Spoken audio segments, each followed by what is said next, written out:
Dear M, so you remember how excited I was when I told you about going to seminary? Well, at first it was great, but now I find out they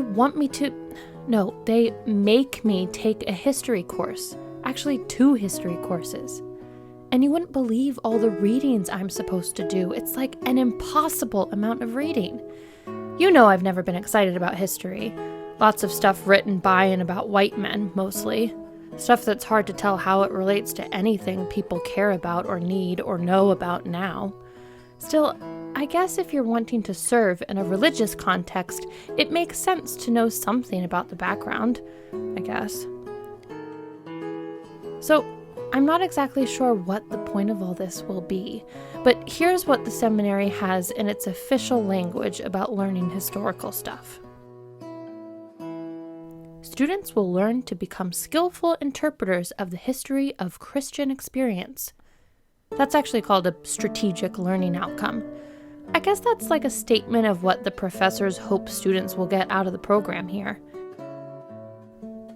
Skillful interpreters.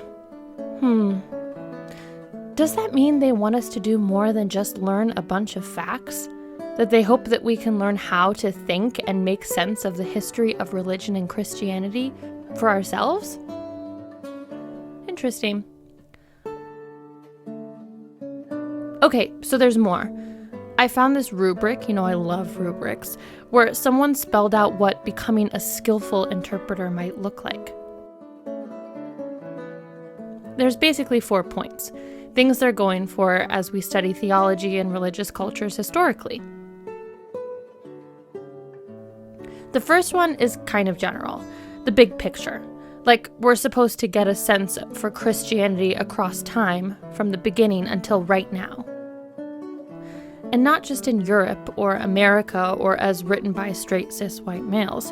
So we're going for a global view and looking at different cultures. That's cool.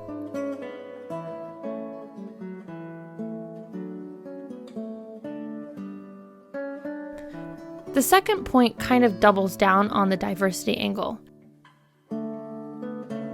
I'm supposed to, at least eventually, be able to recognize and understand different ways of being Christian. So I guess there's not just one Christian thing that we're learning about. There's lots of traditions, and they're different. And they want us to learn about the differences. Also, it isn't all about some kind of sealed-off Christian party where nobody is invited who isn't Christian, and we don't care about, Jews or Muslims or Buddhists. Apparently, when you study global Christianity, there's a lot of history where Christians interacted with other traditions, and we need to know about all that. Yeah, diversity.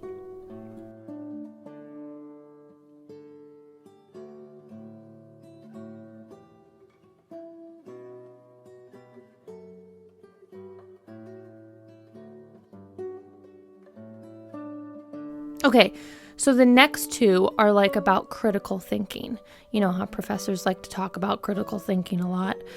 So the third point has to do with all kinds of ways of reading the stuff they make you read, where you have to think about when and where the person was writing from, what their culture and society was like, the politics, who was oppressing who, how they did that, and why. And along with that, you want to be thinking about how these people thought about themselves, or the sorts of boxes they belonged in or created or put themselves or others into. Race, class, gender, sexuality stuff, so that could all be kind of fun.